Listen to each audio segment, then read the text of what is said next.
In this lecture, I'm going to talk about numbers. So we use numbers in our coursework and also in our everyday life. I hope you will find something in this lecture interesting and unknown to you. Let me start with counting, the simplest case. So look at this example here. Say John has some apples. So I'm going to use a circle to represent an apple. And at very early stages, we learned how to count, right? So we counted 1 apple, 2 apples, 3 apples. And later, instead, say in 1 apple, 2 apples, we just said 1, 2, and 3, right? So we can use 1, 2, 3 to count not only apples, but also other things, say pizzas, right? So this is actually an abstraction. Okay, when we do counting here, we focus on the quantity of the things. Okay, it doesn't matter we are counting apples or red apples or pizzas.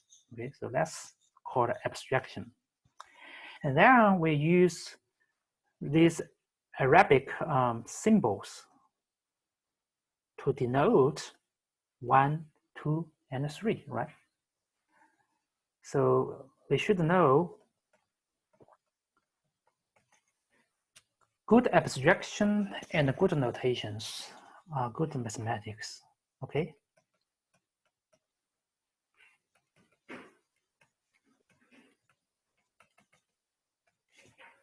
So these numbers, 1, 2, 3, of course we know they are examples of so-called natural numbers.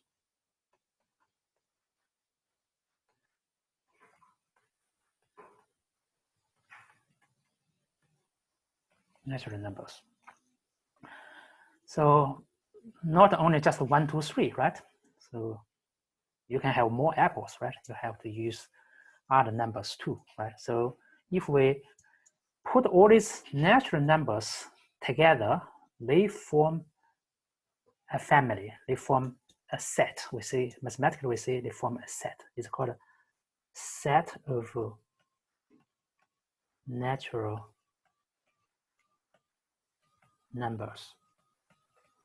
And we can denote this set, let me put a note here. So set means, it's just another way to say collection, right? Or say family.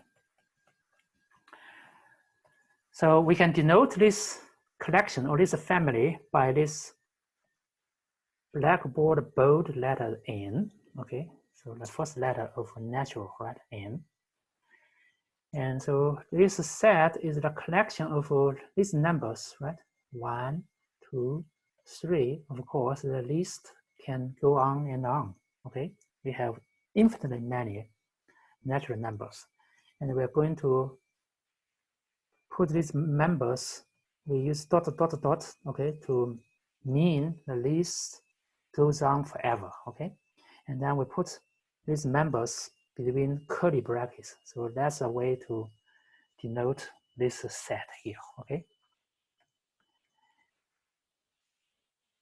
So if we look at the number 4, and we know 4 is a member in this set. So you can write 4 is in N. Okay, so this symbol means is in, okay, or say belongs to. So 4 belongs to N, belongs to. Okay, so we started to get familiar with natural numbers at very early ages. But then we have to expand our number system, okay? So to handle the situations in the following examples. Say, for example, Peter, okay, has no apples, has none, okay, has no apples. So how are you going to denote the number of apples Peter has? So of course we know we use the number 0, right? And the mathematical notation is Arabic 0, okay? So that's one situation here. Another situation, say Mark, so a poor Mark, not only does not have any apples, but also he owes someone, say, 1 apple. So he owes someone 1 apple. So how are you going to denote the number of apples Mark has? So if you give Mark 1 apple, Mark has to return this 1 apple to the one he owes. So then he has no apple, but he does not owe anybody apples either, right? So the number of apples that Mark has is denoted as -1. So if you give Mark 1 apple, so 1 plus this -1, then Mark does not owe apples, does not have any apples. So Mark has 0 apples. So that's why this number, okay, this -1 we introduced is called the additive inverse to 1. So -1, okay, additive inverse to 1. So if you add 1 to -1, you get 0, you get a 0. Okay, so this way we see the need of 0 and also negative numbers, right? So of course, maybe Peter or maybe Mark owes someone 2 apples, then we have -2, or 3 apples, -3, and so on and so forth. So if you put these negative numbers, -1, -2, -3, and so on, to form a family. So this family is called a set of negative numbers.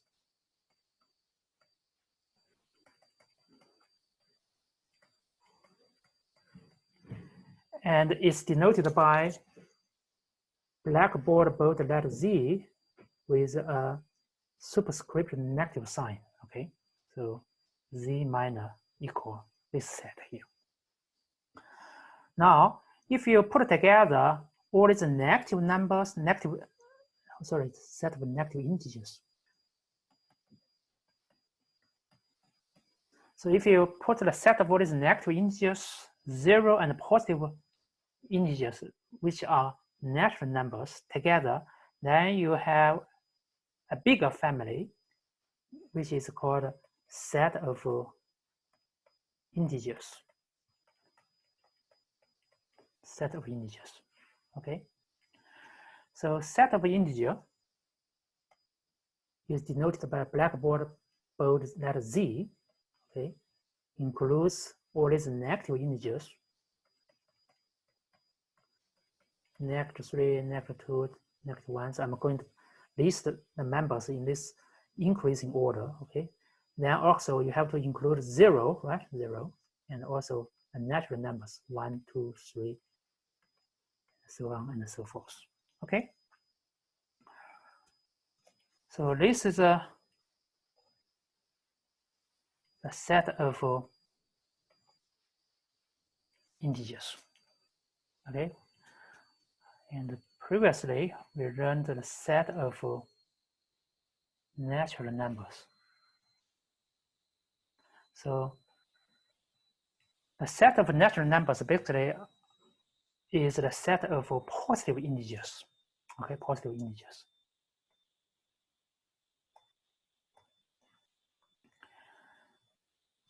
So a couple of notes regarding integers.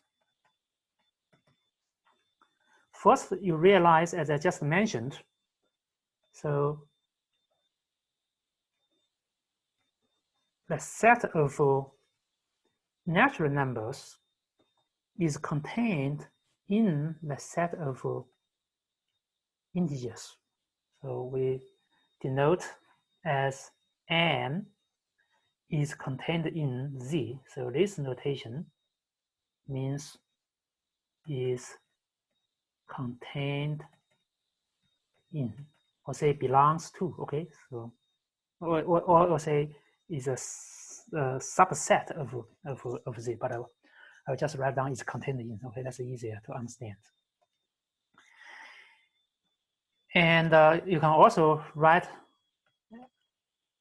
say the set z contains the set n, okay? So all the integers include all the natural numbers, right? So this notation means contains. So if I want to illustrate the relation between these two sets, so I can draw a circle, small circle, to denote, to represent this set n, okay? So it includes all the natural numbers. Then the set z, the integers, right, would be a bigger circle, includes, contains this small circle, okay?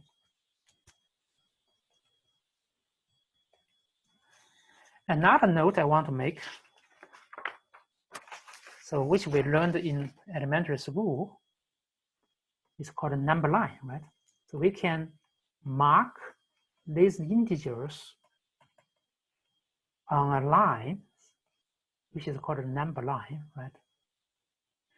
So you put an arrow to denote the direction of this line, okay, which is called the positive direction.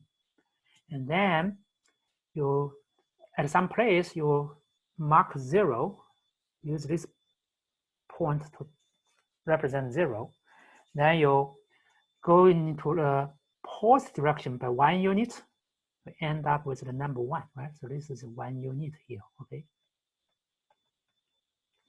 And 2 units away to the right of 0, you have 2, and so on, so forth, okay? To denote a -1, you go to the opposite direction. So 1 unit to the left of 0, you have -1.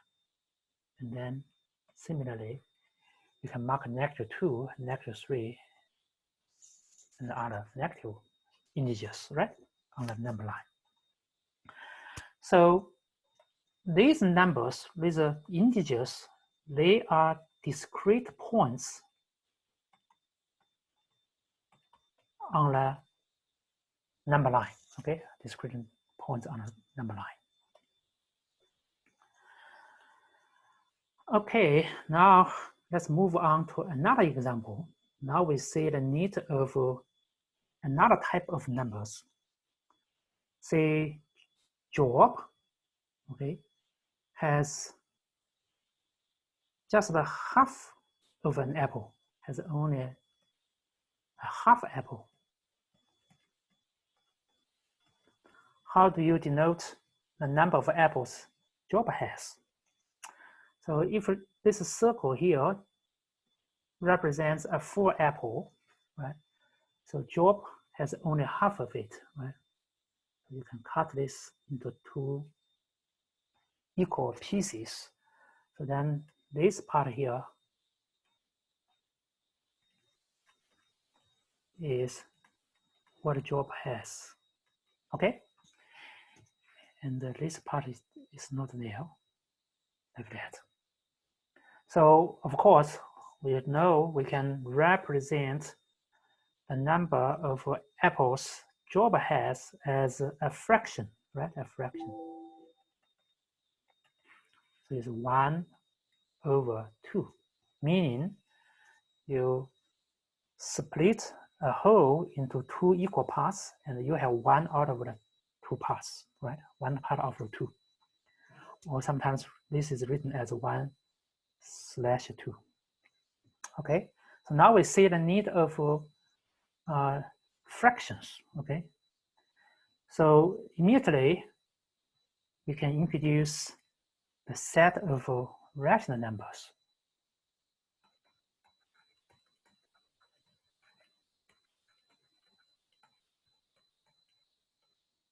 Rational numbers. So the set of rational numbers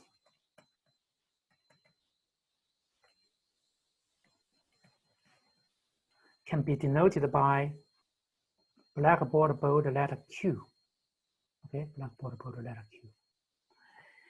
And you know, a fraction has the form of an integer over an integer. Okay, so that's the form of a member in this set. Okay, form of a member. Right? And in this form here, we know n is in the set of z, right? So n is an integer. D is also an integer. And D cannot be 0 because we cannot divide by 0. Okay, we cannot divide by 0. So when you have one piece, there's no way you can divide this one piece into 0 piece, right? So we can put a vertical bar here. Okay, so this left side tells you the form of a member in this set, and the right side tells you the condition, okay, in these forms, okay, conditions for this form, okay. So then we use curly brackets to denote this set, okay. So that's a way to denote the set of rational numbers, okay. So a couple of observations. First, we notice all the integers, so the set Z is contained in the set of rational numbers. Okay, you know why? So if you look at this form here, right, n can be any integers, but if we choose d equal 1, d can also be any integers. So if we choose, except 0, if we choose d equal 1, then we end up with n, so we can get all the integers, right? So that's why this set of rational numbers contains the set of all integers, okay? So that's my first observation or first note.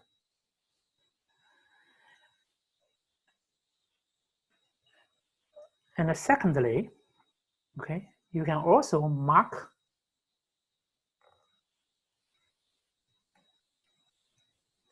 a rational number on the real number line. Okay, say this is 0, this is 1. So this distance here is 1 unit, okay, 1 unit. And if I want to mark the rational number 1/2, right, you just start from 0 and measure a half unit, right? Half a unit of 1, then you get the number half as this point here, right? Okay, so good. So at this point, you can see, so we started out to introduce all the natural numbers, and we found out natural numbers are not enough to describe this world, right? So we introduced integers. So the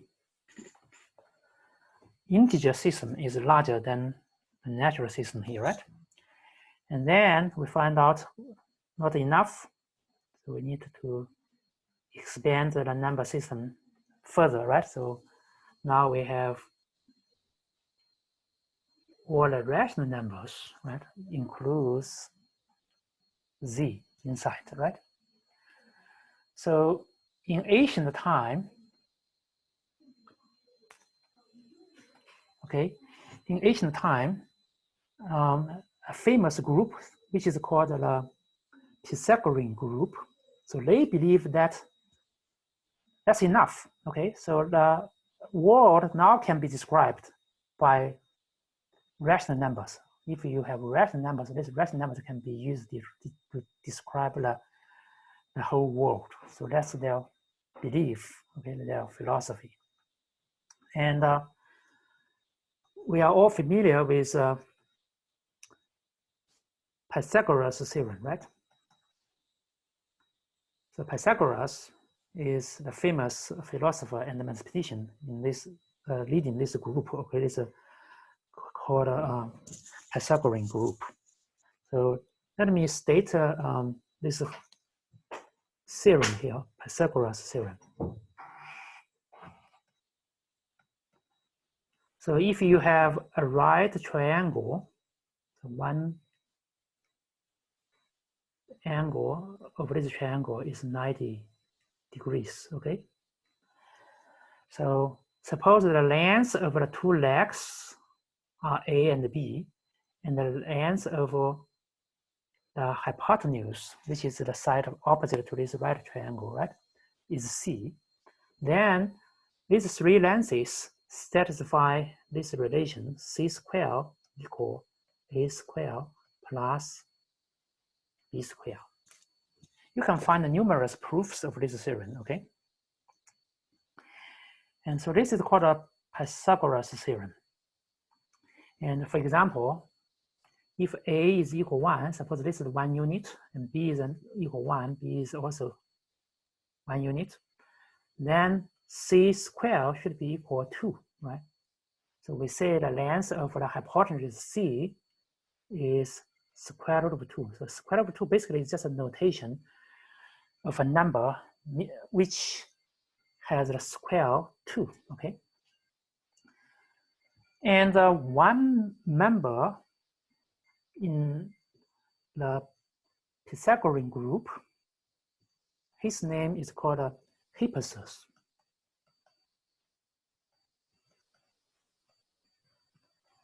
And he claims that the square root of 2, this number, cannot be written as a fraction, as a rational number, or say a ratio of 2 integers. So meaning square root of 2 is not a rational number.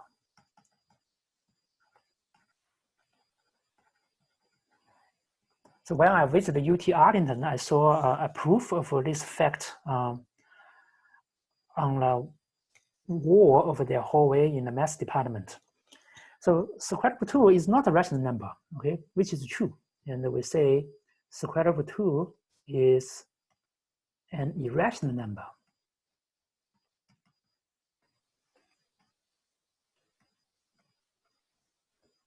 So basically this number, square root of 2, is like a rebellion to the philosophy of the Pythagoreans group, right? So the story went like the group actually threw the Hippasus into the sea because they could not choke down this fact. So that's like a murder of an innocent mathematician, right, in ancient time. But really is Hippasus, right? His square root of 2 actually kills the belief of Pythagorean group, okay? So this is a number which cannot be written as a ratio of 2 integers, which is not a rational number. And many of us are also familiar with pi, right? Familiar with pi. Of course, we're not talking about the apple pie or a pumpkin pie. We're talking about this pi here, right? So the mathematical pi. So pi, we know, is defined as the ratio of circumference to diameter of a circle. If I draw a circle, this is the diameter, right? So the length of the circumference divided by the length of the diameter is a constant, which is called pi.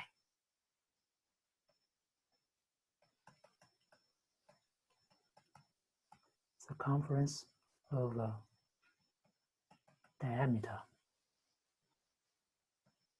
Doesn't matter you have a big circle or small circles. You have big circles, but the ratio is almost a constant. And this ratio is about 3.14, right? And we are familiar with this number here, right? And actually, it turns out this ratio, again, cannot be written as a rational number. So pi is an irrational number. It's a very famous irrational number.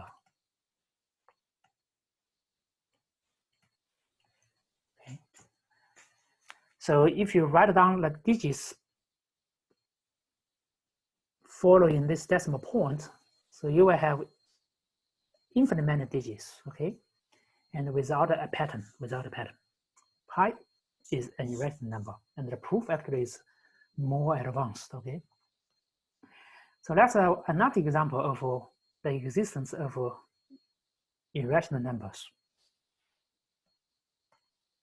And another famous example is called Euler number. Euler number E, denoted as E, which is about 2.718, something like that, okay?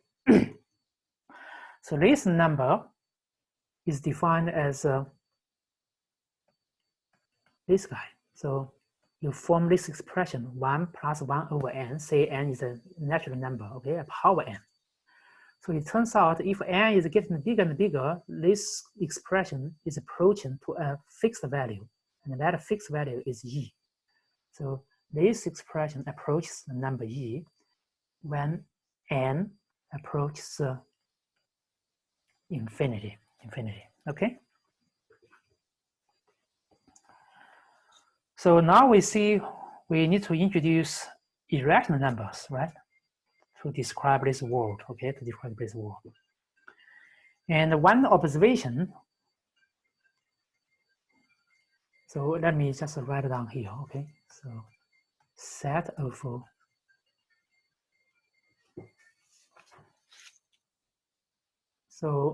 of real numbers. So now we can introduce real numbers, okay? So what are real numbers? So let me put the title here.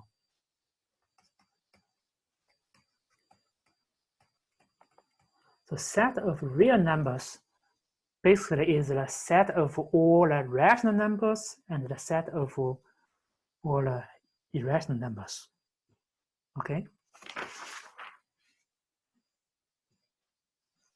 So set of real numbers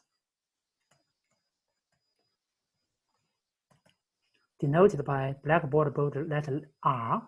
So this is the set of all rational and irrational numbers.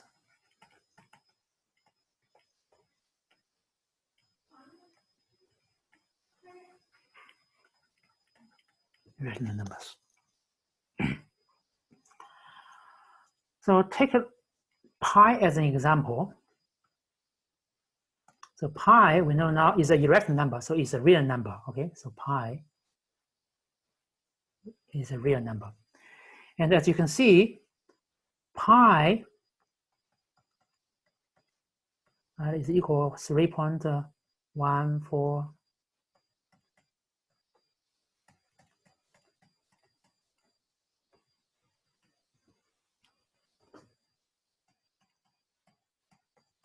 Okay, so it has infinite many digits without a pattern, okay? And you can easily see, right? So this pi is less than 3.15. but bigger than 3.14, right? So pi is between 314 over 1000 and 315 over 1000. Oh, over 100, not 1000, sorry. Right? And if you include one more digits, okay, so 3.141. So that means pi is between 3141 over 1000 and 314, we change it to 1 to 2, right? So 3142 over 1000, 3.142.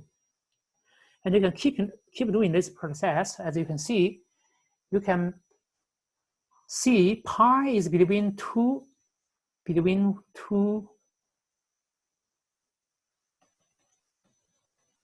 rational numbers, right?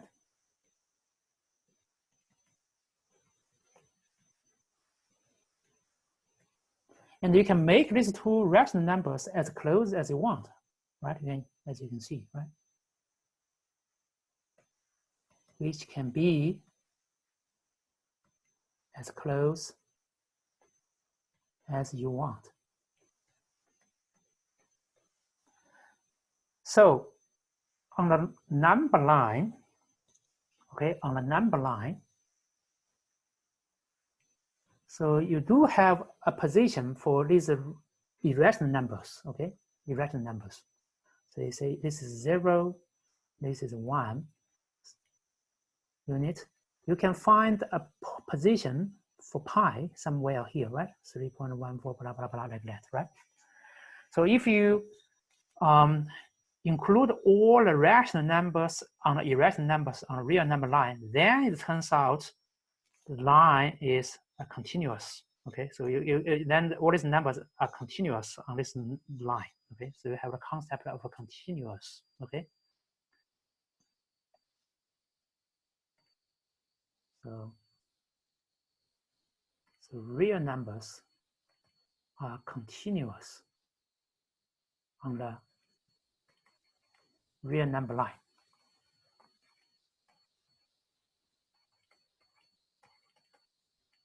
Real number line.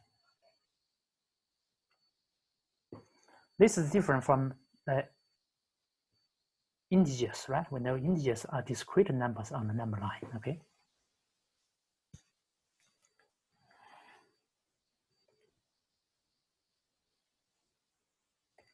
Okay, so as you can see, right, and a set of real numbers includes all rational numbers and irrational numbers. So of course, now if you want to illustrate the relations between this set, you will see here is, so let me write it down here, okay? So rational numbers are real numbers, right? The set of Q is contained in the set R, set of real numbers. So now if you look at this picture here, you see the expansion again, right? So small circle for natural numbers, bigger circle includes small circle or the integers, right? And then we have rational numbers, and the outer circle would be for a set of real numbers, right? So you see this kind of relation here, okay? The expansion of our number system. Okay, finally, so let me look at this example here. Look at this equation now, okay? So I have variable x, okay? So square of this variable is equal to -1. I ask you, what should be the value of this variable? And you know, so the square of any real numbers is positive. So x squared equal to -1 has no solution, right, of real numbers, right? So this equation has no real solutions. Okay, no real solutions. So now what we can do here, okay, so we can imagine we have square root of -1. Okay, square root of -1. So this guy is called an imaginary unit.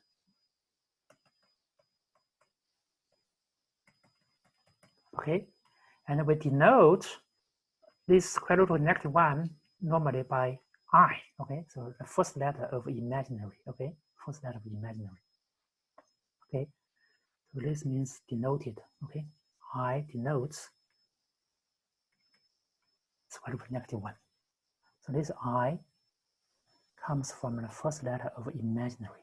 So if we introduce this imaginary, okay, unit, then we can regard the solution of x squared equal -1 would be I, right? So it has a solution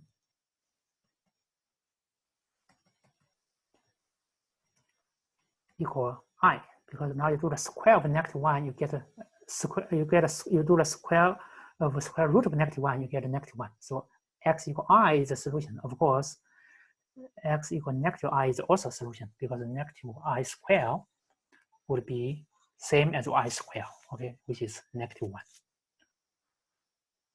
Okay, so then you can solve this equation. Of course, we know this equation has no solution as a real number, but it has solutions of these imaginary numbers. So those are called imaginary numbers, okay? Something you imagined. So clearly, this I here,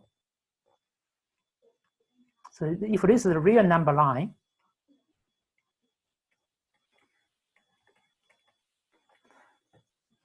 this is 1, these are real numbers, okay? And clearly, this I does not belong on this line, right? Okay, not belong, okay, not belong to the real number line. Now, look at another example. Say I want to solve equation x squared equal -4 now. Now, if you invented this imaginary unit, then we can solve this equation x squared -4 easily, right? So you know x would be equal square root positive or negative square root of -4, which can be written as positive or negative square root of 4 times square root of -1. So which would be equal positive or negative 2 times I. So now we see we need what? We need a multiple of I to solve such equations, right? So we have multiple of I. Say multiply I by a real number b. So this b is real. Okay, and this I we know is my imaginary unit. Okay, imaginary unit. So we need this guy, right, to solve this equation. And actually, we know b times I, again, does not belong to the real number except when b is 0. Okay, so note here, if b equals 0, then you have 0 times I, that gives you 0. So you can draw another line, which is called imaginary axis. We normally draw it vertically, okay? So then you can mark 0, which is 0 times I, which is just equal 0, right? So equals 0I. And then you can measure, so suppose you can say, okay, 1 unit away from this 0 to the top, right? And it's called 1I. Then you have 2I. And similarly, you have negative 1I and negative 2I down from 0, okay? So you can establish this line here. It's called imaginary imaginary axis. So then you can mark the multiple of I on this guy, okay? As we know, you cannot do so on a real number line. So that's why we introduce another axis, okay? In this manner. Okay, now one more example, and you will see. Suppose I want to solve this equation. Say x minus 3 squared equal -4. Okay, so of course that means x minus 3 would be equal positive negative square root of -4, which can be written as a positive negative square root of 4 times square root of -1, right? As usual. So this would be equal positive negative 2, and the square root of -1 is my I. So x minus 3 is equal positive negative 2i. So if you move negative 3 to the right hand side, you get x equals 3 plus 2i, or 3 minus 2i. So you see the solution of this equation now can be written as what? This is basically a combination of a real number a and a multiple of I, right? So combination of real number a and multiple of this I unit, right? Multiple of I, b times I.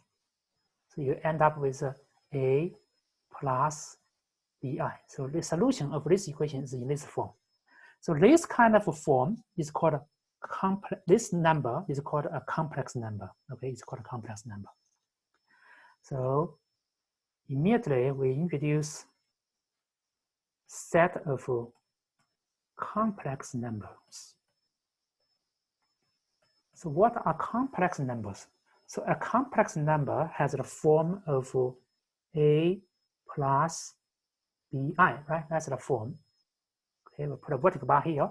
Now we say a is a real number, right? Just like this 3 is a real number. And b times I, b is also a real number. Okay. So you combine a plus a and bi, a plus bi, you get a number. This number is called a complex number. So we form a set of complex numbers, right? And this set is denoted as blackboard bold letter C. Okay, so this is a set of complex numbers. And immediately, okay, you note here. So you can introduce the so-called complex plane to visualize complex numbers. So just as a real number can be represented as a point on the real number line, now you can represent a complex number as a point in a plane, not on a line. So how to do so? So recall the complex number is a plus bi. So a should be on the real number line, right? So you can draw a real number line. It's called a real axis, okay? Real axis. And we know bi, so the multiple of I, should be on the imaginary axis, right? On the imaginary axis here. So you can put the imaginary axis vertically, and we know imaginary axis and the real axis, they share one point, which is 0, right?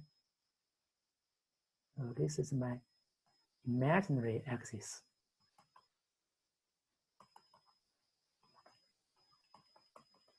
Okay, and so they share one common point, which is called the origin, okay, 0. So now you see, you can use these two axes, you can form a plane, So let me mark a few numbers, okay? So on the real number line, we have 1 and 2 and so on and so forth, right? And on the imaginary number line, we have I, negative I, and so on and so forth, right? So now suppose I have a complex number called Z, okay? Which is equal a plus bi. So bi. So this number now can be represented as a what? As a point in this plane, such that if you project this point on the real axis, you get A. Okay, you get A. If you project this point toward the imaginary axis, you get a bi. So it's a multiple of I by B. Okay, this B unit away from origin. This is A unit away from origin. So a complex number A plus bi now can be represented by this point here. Okay, this point here. Or another way to represent this complex number is to regard this complex number as an arrow from the origin to this point, like that. Okay, and the arrow. So a point or an arrow. So that's the need of complex numbers when we want to solve such equations, okay, such equations, because we cannot solve these equations just using real numbers, okay. Those equations have no solutions, okay, using real numbers. But now, if we introduce the so-called complex numbers, they have solutions. So that's the first note. And also you realize, okay, all the real number, okay, actually are special complex numbers. In other words, the set of R actually is contained in the set of C. Why? So if you look at the form of the complex number A plus bi. Now, if I choose B equals 0, then you get A. And we know A can be any real number. So this set contains all the real numbers A, right? So if you let B equals 0, you can see that. So finally, you see, we started out from a small set of numbers. It's called a set of natural numbers. Then, okay, not enough, right? To describe the world, we need a what? We need a integers, right? Integers, set of integers, set Z. Okay, not enough again. So we introduce the next, we introduce the rational numbers with fractions, right? Q, okay, Q. Q contains Z, Z contains N. And then again, remember the rebellion of square root of 2, right? We need to introduce irrational numbers. So we have a set of real numbers, right? Including rational numbers and irrational numbers. So R contains Q, right? And okay, R not enough because we want to solve those equations to find solutions. So we again expand our number system. So we get this largest circle here, right? So set of complex numbers. So you see that kind of expansion of our number systems, okay, because of the need to describe the world, okay? And so you may ask, do we need new numbers beyond complex numbers?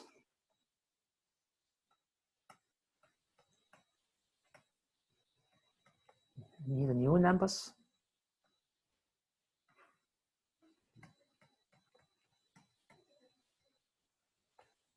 Beyond complex numbers? So right now the answer is no, okay? So right now the answer is no.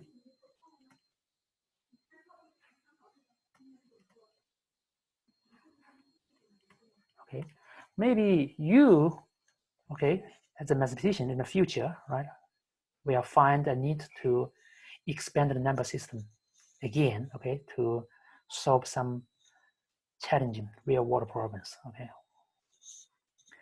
So I want to end this lecture with this famous conversation between pi and I. And we know pi is an irrational number, right? Pi is an irrational number. And we know I which is square root of -1, is a number we imagined, right? It's called an imaginary number, right? Which is not real, right? Imaginary. So when pi and I, they meet, so pi would say to I and say, get real, because I is not real, right? Get real. And I would respond, get rational, okay? Because pi is not rational, right? It's not rational. Okay, it's crazy, right? Not rational. Okay. So then this guy, number E, okay, this guy, okay, Euler number,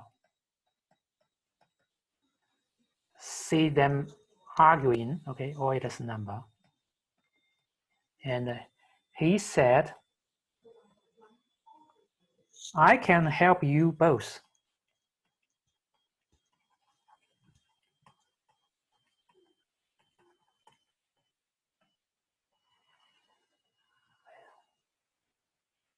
So how does he do it?